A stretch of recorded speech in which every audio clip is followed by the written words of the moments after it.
এই জন্যই যে যাতে এখানেই অঙ্কুরটা বেড তৈরি করবে।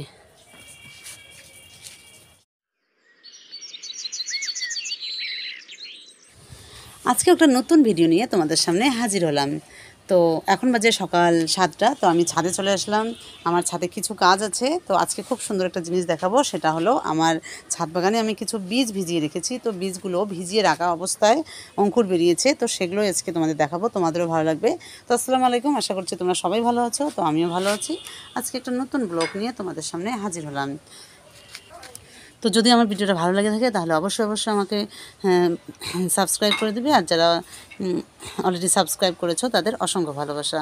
তো চলো আজকে আমি তোমাদের জন্য আমি কী কাজ করি ছাদে সেটা তোমাদের দেখাবো। তো আমার ভিডিওটা শেষ অবধি দেখতে থাকো। যে দেখো, এটা আমি দুদিন হলো আমার এটা ভিজিয়ে রাখা।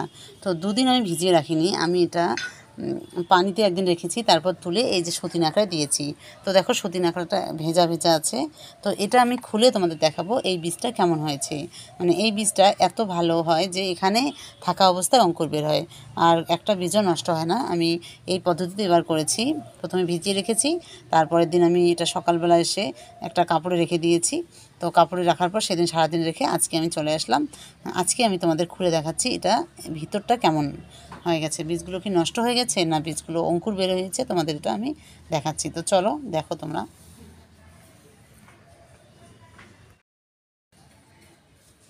তো এই যে দেখো, আমি এটা ভিজিয়ে রেখেছি। তো আমি তোমাদের দেখাচ্ছি এটা এখন অবস্থাটা কেমন সেটা একটু দেখাচ্ছি তোমাদের।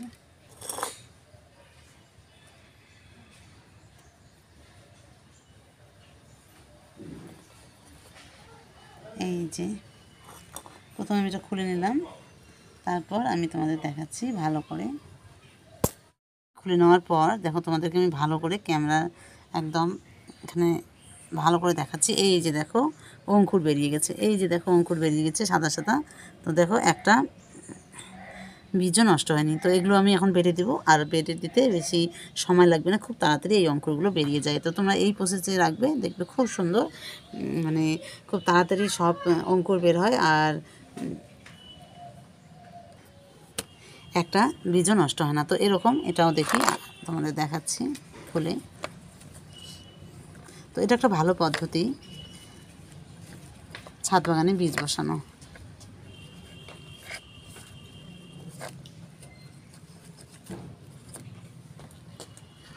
তো এক হাতে খোলাই যাচ্ছে না, তো আরেকটা হাত দিয়ে খুলি। মানে এক হাতে ক্যামেরা দিয়ে, মানে ক্যামেরা খোলানো আর এক হাতে খোলা মুশকিল হয়ে যায়। তো যাই হোক, খুলতে পেরেছি অবশেষে।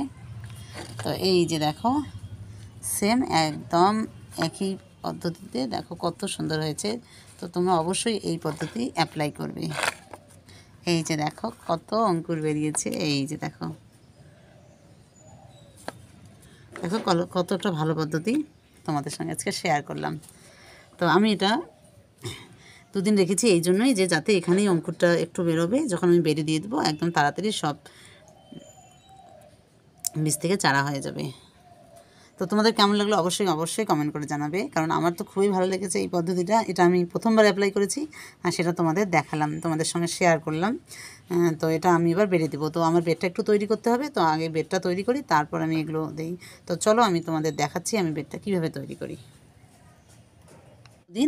তো এই যে বীজগুলো বসানোর জন্য এখানে একটা বেড আছে, এটা আমার অনেক আগের। তো এটা আমি অনেকদিন থেকে দেই না, কোনো বীজ বসাই না। তো এটা দেখো কেমন হয়ে গেছে, পুরো শুকনো হয়ে গেছে।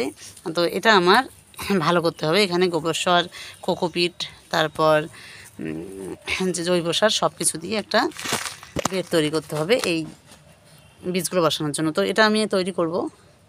আর আরেকটা তোমাদের দেখাচ্ছি। এই যে এখানে একটা আছে, তো এখানে দেখো এই বেডটাও পড়ে আছে। তো এই বেডটাতেও আজকে বসাবো। তো এগুলো সব একটু পরিষ্কার করে নিতে হবে, কারণ ঘাস টাস হয়েছে। এই দেখো আগাছা অনেক হয়েছে। তো এগুলো আগে পরিষ্কার করে নিই, তারপর বীজগুলো বসাবো। তো চলো আগে আমি বেড তৈরি করে তোমাদের দেখাচ্ছি। তো এই বেডটা আমার করতে হবে।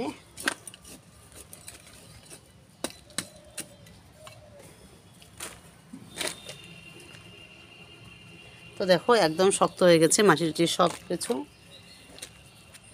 তো তোমাদের দেখাই আমি কিভাবে বেডটা তৈরি করি। তো এরকম যদি তোমাদের পুরনো বেড থাকে তাহলে সেক্ষেত্রে তোমরা কি করবে, আগে একটু এখানে পানি দিয়ে দিব কারণ খুবই শক্ত হয়ে গেছে। তো এই যে দেখো বেডটাতে আমি পানি দিয়ে দিলাম। তো এবার পানি দিয়ে তারপর এর মাটিগুলো খুব শক্ত ছিল, এগুলো নরম করে নিলাম।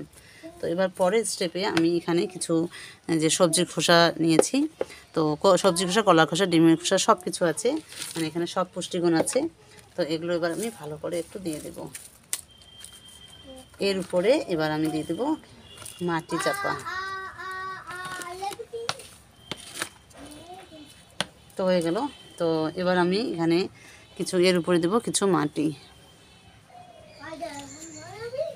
তো এই যে এর উপরে দিয়ে দেব কিছু মাটি,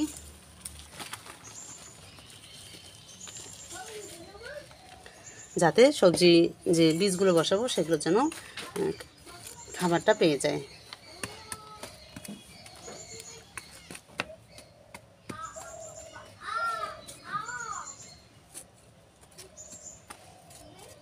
আর আমার বেডটাও হালকা হয়ে গেল। তো এর উপর আর একটু মাটি দিতে হবে। তো এই যে দেখো একটা বেড আমার তৈরি হয়ে গেলো। এখানে আমি দেখো গোবর সারও দিয়েছি, কোকোপিটও দিয়েছি। তো খুব সুন্দর একটা বেড তৈরি হলো। তো এবার যে বীজগুলো আমি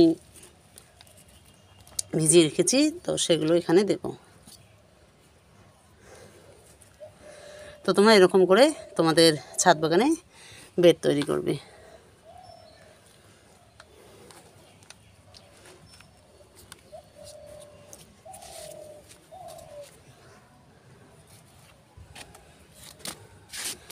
তো এই যে এখানে কিছু বীজ ভিজিয়ে রেখেছি, তো এই বীজগুলো এখানে দেব।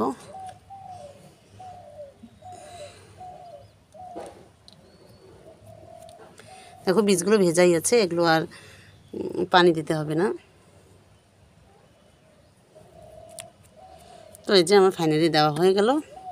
এবার আমি এর উপরে একটু মাটি দিয়ে দেব।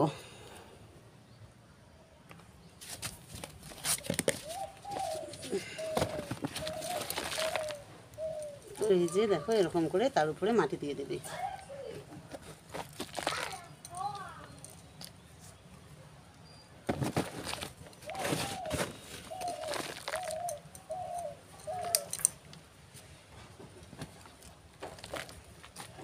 তো আমার একটা বেড তৈরি করে আমি বীজ বসিয়ে দিলাম। তো আরেকটা বেড আছে, সেটাও তৈরি করে তারপর বীজ বসিয়ে দেব।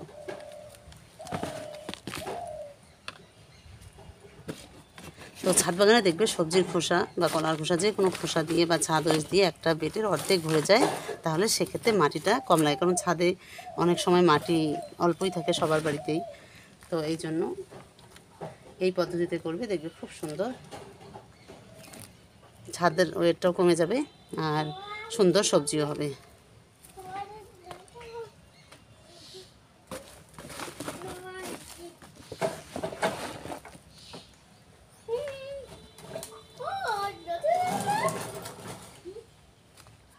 আর দেখো কত সুন্দর হলো বেডটা আমার। আর এখানে আমি বীজ দিয়ে দিলাম। এবার তোমাদের দেখাবো, মানে দেখানোর পালা, যেটা কদিন পরে হয় সেটাও আমি তোমাদের দেখাবো, যেহেতু আমি প্রতিদিন তোমাদের সঙ্গে আমার ছাদের কাজ শেয়ার করি। তো চলো আরেকটা বেডে এবার ওটা তৈরি করে ওখানে কিছু বীজ বসাবো।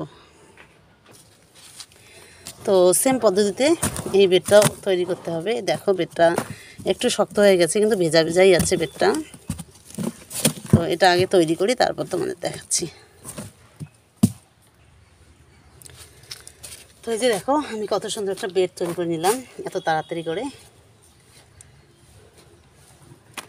এই যে দেখো মাটি একদম ঝরঝরা, মানে একদম উর্বর। এখানে যদি আমি বীজগুলো বসাই দেখবে কাল পরশুর মধ্যেই খুব সুন্দর চারা হয়ে যাবে। তো আমার সকাল সকাল 2-3টা বেড রেডি করা হয়ে গেল, আর বীজও দিয়ে দিলাম। তো তোমরা এরকম করে তোমাদের ছাদ বাগানে এখনই বসানো শুরু করে দাও, কারণ যেহেতু শীত চলে এসছে, এখন সব সবজি খুব সুন্দর হবে আর তোমরা বাড়ির সবজি খেতে পাবে, একদম জৈব সার দিয়ে যে সবজি হয় সেগুলোই খেতে পাবে।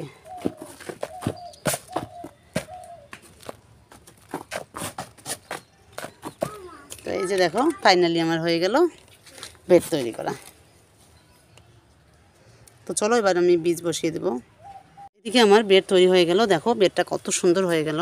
আর এই যে পাশে দেখো বেডটা যে এত সুন্দর গ্রো হয়েছে লাল শাকের, দেখতে পাচ্ছ খুব সুন্দর হয়েছে। তো তার পাশেই যে বেডটা আছে, এখানে আমার কলমি শাক ছিল, তো সেই কলমি শাকটা আজকে আমি এটা তুলে দিলাম, কারণ এখন আর কলমি শাক ভালো লাগে না।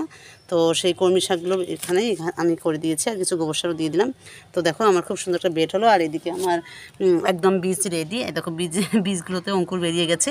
তো এবার আমি এটাতে দিয়ে দেবো, তারপর দেখবে কাল পরশুর মধ্যে এগুলো বেরিয়ে যাবে। তো চলো আমি এগুলো বসাই।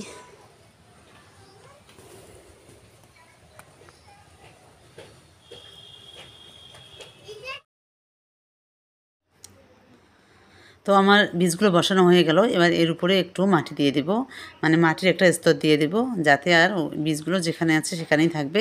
তো এরকম করে করলে খুব সুবিধা হয়। তো যাই হোক, আজকে তোমাদের সঙ্গে শেয়ার করলাম যে বীজ ভিজিয়ে রাখলে কীরকম অঙ্কুর বের হয়। অর্ধেক অঙ্কুর বীজ ভেজা অবস্থায় বের হয়, আর বাকি অর্ধেক মাটিতে যখন বেডে বসাবো তখন হয়। মানে এগুলো খুব সুন্দর একটা পদ্ধতি, তোমরা অবশ্যই তোমাদের বাড়িতে ট্রাই করে দেখবে, আর খুব সুন্দর হয়। তো যাই হোক, আজকে ভিডিওটা এখানে শেষ করছি। তোমরা সবাই ভালো থেকো, সুস্থ থেকো, আর তোমাদের সঙ্গে নেক্সট ভিডিওতে দেখা হবে। আর আমার ভিডিওটা তোমাদের মানে শেষ অবধি দেখার জন্য অসংখ্য অসংখ্য ধন্যবাদ। আর যারা আমার চ্যানেলটা নতুন দেখো তারা অবশ্যই অবশ্যই আমার চ্যানেলটা সাবস্ক্রাইব করে দেবে। আর আমার ভিডিওটা কেমন লাগলো অবশ্যই কমেন্ট করে জানাবে।